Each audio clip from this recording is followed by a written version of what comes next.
Welcome in, everybody, to Beyond the Tape with 32 Beat Writers here live from Hancock Whitney Stadium. As you can see in the background, we're down here in Mobile, Alabama. TJ, our new college football and draft analyst here, is with me live. Man, great day for football today. I think I got a little bit sunburned, a little bit more than I did yesterday. We're going to see. I don't know if it can come through on the camera there or not, but I'm certainly starting to feel it. How are you doing today? I'm doing good. You know what? Actually, a little bit of sunburn might go a long way. I tend to look a little washed out on camera, look a little pale. So, maybe that's the strategy. Get a little sunburn, and I'll start looking like a really healthy-looking human being. Yeah. Always last year, same thing happened. Coming from the Northeast, winter is like not good for me. Coming from Pennsylvania and then down here, I just assume it's going to be like 12 degrees, and it's not. So, obviously we're here live at the practice field. So if you guys have any questions, I do want to let you know, like you can put something in the comments, whether you're following us and viewing this on YouTube or on X, wherever you happen to find us. And if you don't already follow us and you're looking at this on YouTube, make sure to go over to X or Twitter, whatever you call it, Blue Sky, whatever you want to follow us at 32, that's 32 Beat Writers. And you can go ahead and make sure to stay up to date with our coverage of the Senior Bowl, as well as all the other stuff that we bring you. With that being said, let's dive right into it here. We got some winners, we got some losers. We're going to hit the highlights mostly of the winners, say mostly positive, but there are some guys that I think we're going to have to bring up, potentially like an entire position that I think we're going to have to bring up in the later category of that. But let's just go ahead and start. I wrote down, I today mostly focused on like wide receivers, running backs. And so one of the guys and tight ends, and one of the guys that stood out was Miami tight end. He stood out yesterday, of course, as well. And that is Elijah Arroyo, 6'4", 251 pounds. The thing that I kind of noted today is like, it seemed like there was quite a few times where he'd be fighting through some contact. There was one particular play right over there on the field, on the sideline, where they had two guys on him. And just like he had no problem fighting through that. I don't recall if he caught the ball or not, but it was just impressive that he has that strength and that power to get through, guys that are trying to stop him because they know that the ball is going to be coming his way in these practices, a big friendly target. I don't know if you got to see too much of him, but he seemed pretty impressive. Yeah, no doubt about it. And he was a guy that came in at 251 pounds. I think Miami had him listed at 245. We talked about him yesterday as well, and I'm going to hit on another guy we talked about early on yesterday in just a second. But he was one of these guys that, okay, he's a little bit bigger. Okay, let's see how he moves on the field. And he has passed that with flying colors so far these 2 days. And honestly, like, there's going to be a couple guys I mentioned here. Wouldn't be shocked if they're not here tomorrow. Like, there has been good money made from a lot of these guys. And I can see where Arroyo has, tapped the bank, so to speak. But he's been smooth mover, multiple different routes. He's been an outlet in the flat. He's been good after the catch, sure hands, fighting through traffic, like you said, big wide catch radius. He's it's a great tight end class. Different guys for different flavors.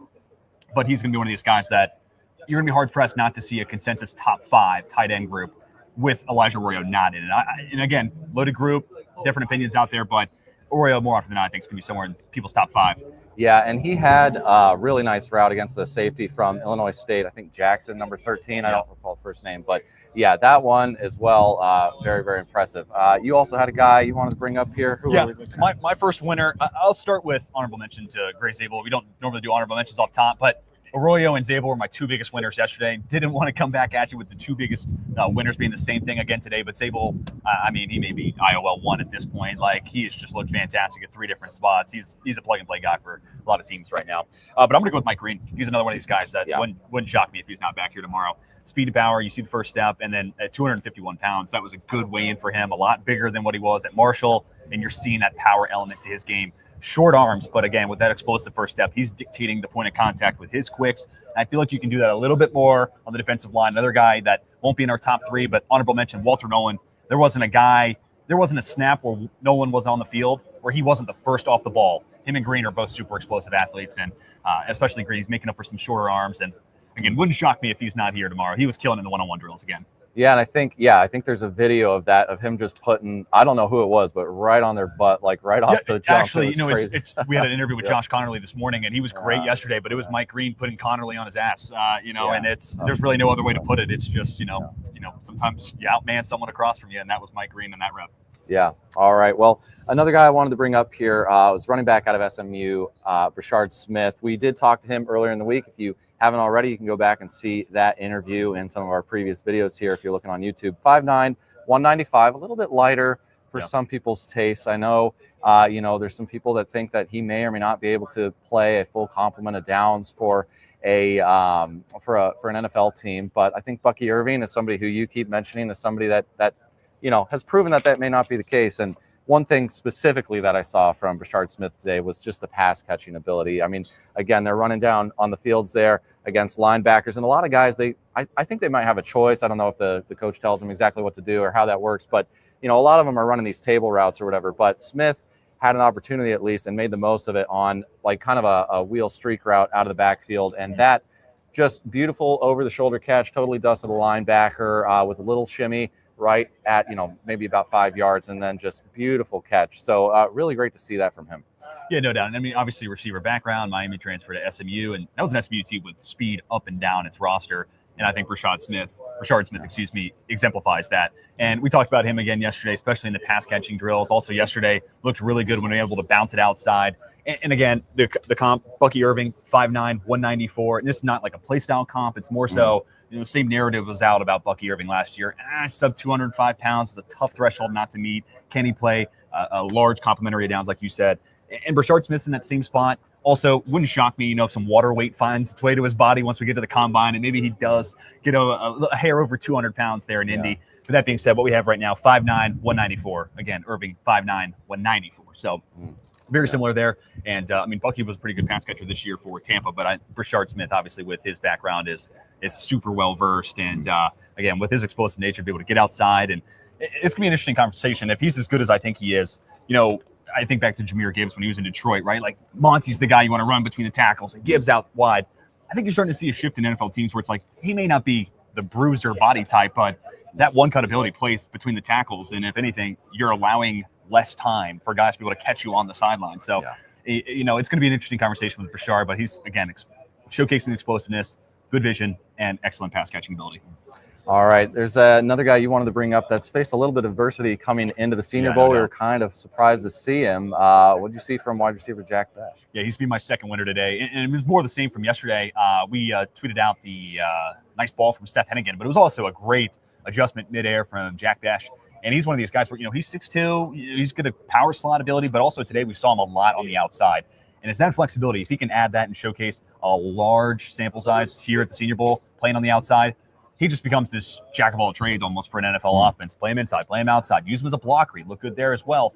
But he's just a sharp route runner. He had a rep today against Maxwell Hairston, and Hairston's going to be one of the best corners in this class when it comes to click and close, natural closing ability, and his speed. And maybe a little bit of a push off, but we have referees here, and if they're not throwing a flag, they're looking directly at a one-on-one rep. If you're not throwing a flag looking at a one-on-one, I'm not going to take it as a flag, and they didn't throw a flag there. So maybe a little bit of a push off, but getting separation against one of the best click and close corners kind of exemplifies what we saw out of Jack Bash. Big friendly target, but he is very sudden out of his breaks. Then he also had that great contested catch up the right sideline that we also posted. And, a lot of comments. I'll just get out in front of this one. It was as much OPI as it was DPI. It's sometimes, again, we have refs here, and sometimes you see refs in the NFL where guys are fighting all the way through and it's an even fight. So let the play, and that's exactly what they did. Won the best ball from Milrow, but you can see we're best, just natural instincts, great ball tracking, able to make that grab in contested coverage. Yeah, I certainly wouldn't take anything away from him on that one. Better catch than I could make. Yeah, an absolutely awesome catch on an underthrown ball, as you basically said. And if there was OPI, it was only after the DPI was initiated first, in my opinion. So another guy I just wanted to bring up here at the end, kind of for my third, is Jalen Knoll, Iowa State wide receiver there. We talked to him this morning. Really great interview, by the way. You should check that out again if you haven't. We have all these interviews up on our YouTube there at 32 Beat Writers. But he had, I don't know if it was the play of the day or not, but it certainly got the crowd going. It was just a catch along the close sideline here, so it was a perfect view for us in the crowd on a one-on-one early in the morning, and just contested catch, like I said, along the sideline, went up, just made an awesome grab through quite a bit of contact, and that really got everybody excited. Yeah, not to pat myself on the back, I got some good footage that we posted out today and got reposted by other accounts. That was the one I regret not getting. It was the very first one-on-one rep, though, of that period. So I was still getting my phone out, gathering, my notebook and everything, but I was in a perfect spot to see it was right in front of me. And it was, hey, he's 5'9", but the ball tracking, this is just a natural football player. Don't overthink this. He's got inside-out flexibility. We talked to him about it again this morning, as well as yesterday on the field. The guy's a gamer, and he's also a guy that utilizing jet motion. Put him in the backfield. He's got great vision, great instincts as a runner as well, and you see that in the yards after the catchability, option routes, and we saw him inside, out, contested catches, shaking defenders from the slot. At this point, he's starting to come with a full package here, and he's a receiver hard not to like. Yeah, and we'll see.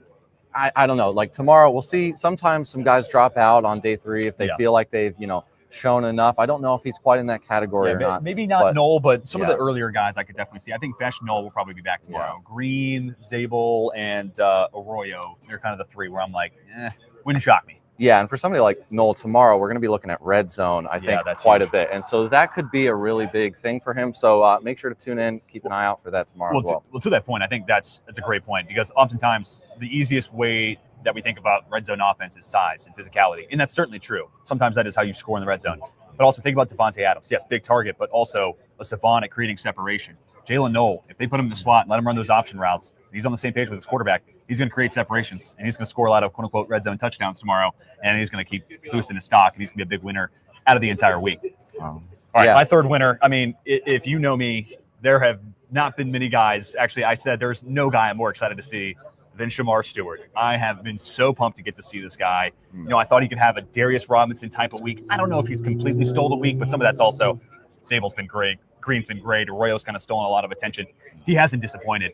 And we saw it in a lot of different ways today. He's crushed the one-on-ones, again, with his size and length. And it's almost unfair for any tackle to keep up with that behemoth of a human. But he also had a really nice rep that Trevor Sycamore at Pro Football Focus tweeted out, where, Emory Jones is probably guard. The foot speed's not quite there. He had some really nice reps, and I'll talk about him in the honorable mentions.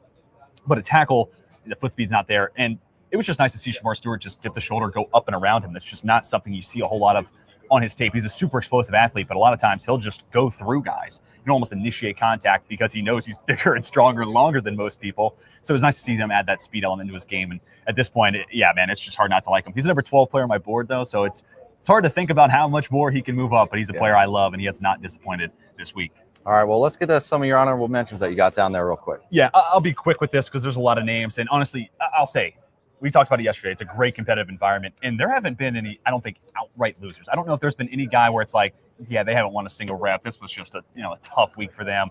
Even the UNC interior offensive lineman, Willie hit sticks 52. Will hit stick 52 on X. It's a great ad. But he's looked great. He's 5'11", 270. He's taken snaps at guard and center. He's been stellar. So even some of these later ads are finding their moments to stand out. Kyle Washington, receiver from Washington State, another one of those guys, added a little bit later. He's really shined in kind of a gadget role as well as a separator inside and out. Another smaller school guy and maybe a little bit overlooked, Upton Stout. He's just been so calm, cool, collected. He has not looked fazed by anybody's athleticism, which has been great to see, especially coming in a step up in competition. Like I said, Walter Nolan, if he's on the field, there's not a guy that's quicker off the line of scrimmage than Walter Nolan. And he's been my IDL too pretty much this entire process, and I think this is a week where he may well clinch that. Again, a lot of talent at that position. There's going to be a varying opinion there. Donovan Edwards looked great as a pass catcher, and we had an interview with him, and he really prefaced that he wants to showcase his third down ability, and he had a couple of reps where he was just putting linebackers on the ground, and then you get the crowd into it, so he had a really, really nice day. Ozzy Trapilo, tackle from Boston College, 6'7", arms a little bit shorter than 34 inches, but I think he'll be able to hold up just fine and tackle, and I think he had a pretty good day too. Jonas Savanaia, kicking inside to play guard.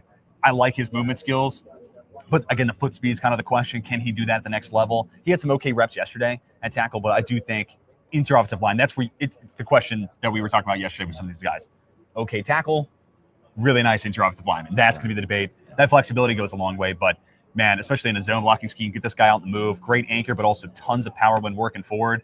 Yeah, he's going to be some offense's favorite guy there in a wide zone scheme, or even zone for that matter. Eugene Asante, I just wanted to shout him out. there wasn't a rep where this guy wasn't on the field where he was not letting his voice be heard. There were so many, oh yes, from this guy. I did that. And I just love that energy. And it just kind of adds to the atmosphere. So there's a lot of things you want out of a linebacker, but energy and tone setting, Asante's got you there. Mason Taylor looked really fluid again today. Wanted to shout him out yesterday. He's just such a natural athlete. He's been in contention for my tight end 3 for a while. Arroyo giving him a good run for his money, but smooth route runner, great hands, great concentration, had a near drop, but able to make the catch right before the sideline on a really hot coming in pass. And he was able to adjust and make that grab. So been impressed with him. Jackson Slater, small school guy, but he's really stood out, especially at center. And this is a center group that could use some reinforcements maybe. So Jackson Slater, a guy that I'm going to have to go back and double check some tape on and see where he can fare in my interior offensive line rankings. And then getting back to Emory Jones, they do the best of one-on-ones at the very end of the day. Yep. And normally it's just 1 rep. But him and Baron Sorrell from Texas. 3 times. Yeah, 3 reps just going back and forth. And the first rep, it kind of looked like to me Sorrell won it, and Emory Jones was not having it. So they run it back. And that time, Emory Jones, definitive winner. And then the 3rd rep, Baron Sorrell, long arm. He got to the quarterback there. So it was a great battle from 2 guys that I think are maybe a little lost in the shuffle with how good of a class at each one of those positions they have. I think Emory Jones, again, move him inside. He's a mauler. He's got a ton of power. He'll be your best friend in a run game. And Sorrell really stood out. A lot of position alignment there on the defensive line for him. And then one more inter-offensive lineman, Clay Webb. Slow start for him yesterday. Really thought he picked it up after his first 3 reps and then showcased a lot of versatility today. Former 4-star recruit, Georgia player, transferred to Jacksonville State. Didn't have quite the season I was hoping he would have, but between the latter stages of yesterday and today, he's really stood out. 2 more receivers, Ty Felton looked really good today, as well as Arian Smith. He's got some drop problems, but Arian Smith was putting his speed on display, and he was holding on to it today. So really impressed with his game. All right, sounds good. Well, let's go ahead and pay the bills real quick, and then we will go ahead and get into some of our unfortunate losers for the week, for the day. Life's a grind, and it feels like every minute counts between work, personal commitments, and trying to stay on top of your fantasy team. It can be a lot, and that's why we're excited to tell you about Finalist, the app that is built to help you prioritize and optimize your day-to-day tasks. It helps you plan everything from work projects to personal errands and prospect draft analysis. Finalist helps you get more out of your day by breaking tasks down into manageable steps so you can stay organized and never miss a deadline, whether it's for work or fantasy football. So if you want to crush your to-do list and stay on top of your fantasy squad, head over to finalist.works today and use code BEAT50. That's code BEAT50 for 50% off and get an exclusive discount on their premium plan. Start organizing your day like a pro and watch your life level up. That's code BEAT50 at finalist.works today. All right, TJ, the quarterbacks, I think just as a whole, we have to look at and say, all right, it's not as if everything was awful, but there just was not a lot of, oh, wow, that was great. And there was a lot of, I'm not sure I really like that. Yeah, I will say I think it's an improvement on where we were yesterday, which we were anticipating. And we have to say Thursday again, red zone. That's the day where they're going to make their money and move themselves up the board. Tight areas. Can you fit it into tight windows? Are you playing on time with your receivers? Tomorrow's going to be a big day for these quarterbacks.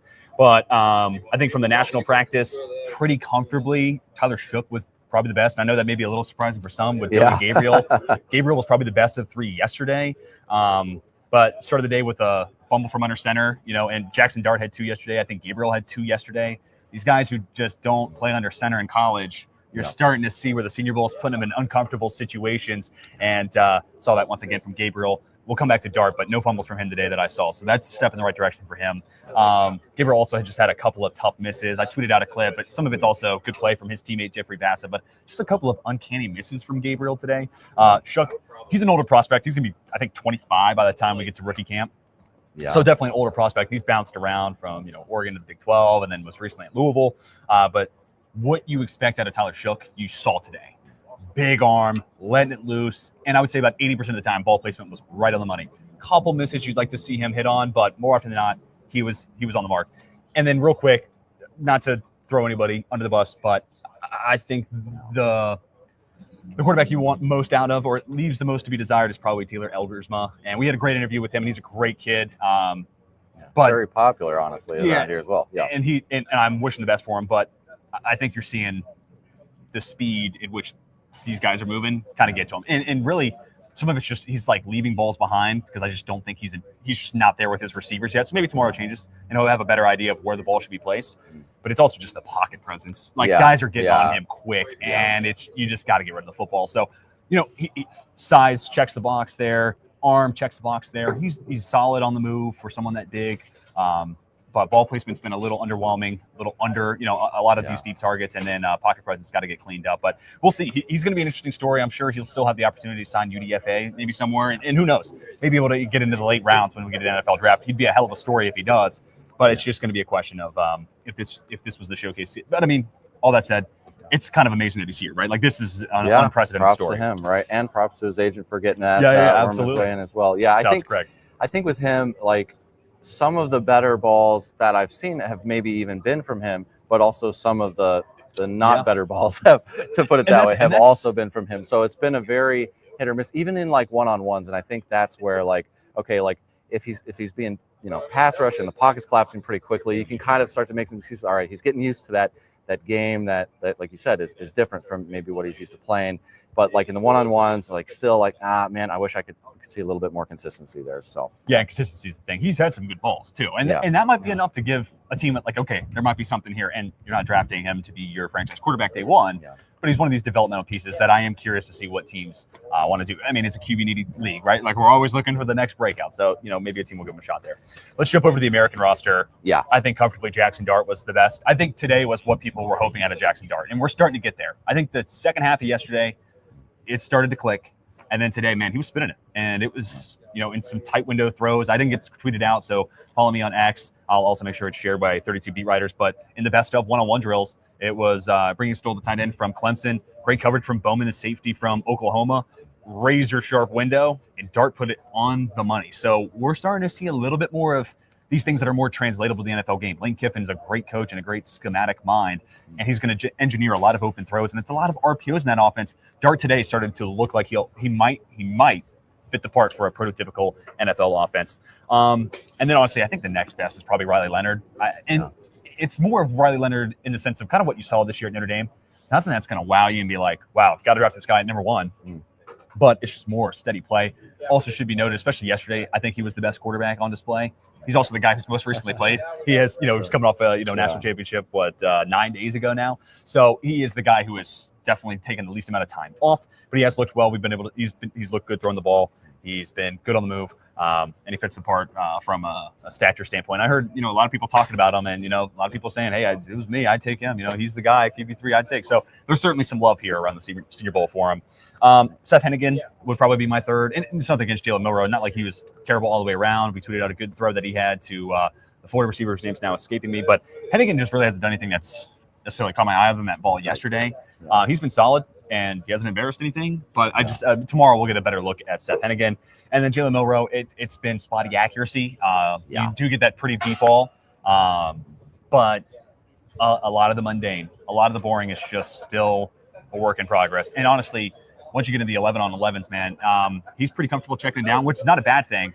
But it's one of those things where, like, you can only do it so long. You can only do that so much. So I wanted to see if he could attack the middle of the field, the intermediate parts of the field at 10 to 20-yard range. And I don't know if I've seen a pass there yet. And maybe I just haven't seen it, but it's been deep, or it's been a miss over the middle, or it's been checked down. So still waiting to see it from Jalen Milroe. Hasn't been quite the breakout week that we saw. And actually, on one rep, this was probably his low light of the day. Yes. He would have been sacked by, it's a couple of Notre Dame players too. So as a Fighting Irish fan, this was, a rep of my, day right here. RJ Open beats the right tackle, gets around the corner. They would have called it a sack, but right as they're starting to call it, or if it was a real game, it would have been a sack. But right as they start to blow the whistle, it's a sack. He throws a pick to Jack Kaiser, who, by the way, another honorable mention. I thought Kaiser looked pretty good today. But yeah, he just found another Fighting Irish defender there, and that was a tough rep. And then you hear like collective groans from the stands of, ugh, So that's stuff we didn't want to see from Jalen, but unfortunately, we're gonna have to wait until tomorrow to see if he can change the image of his week. Yeah, when that happened, I immediately texted you. You were up here filming one side, and I was down there filming the other. And I just think, we've in general just wanted to see a little bit more, and that one was just really like the guy was like Kaiser was just sitting there for like seconds, and it was an underthrown ball and one that just really he either A, shouldn't have thrown, or B, should have made sure to get up and over, and it just was not great. And I mean, to the point, Taylor Elgersma had a very similar pick in that first practice to Cody Lindenberg, linebacker from Minnesota, and it was one where like Lindenberg was he didn't move. He didn't move, not an inch. He was just in the frame the entire time, and just a tough interception. And one's a guy coming from an unprecedented story getting here, and then the others, Jalen Milroe. So it's just a tough spot, and hasn't been the breakout week just so far. Which I hate to say, like I'm hoping tomorrow we get to turn around all this conversation with these guys, but got to talk some losers as well.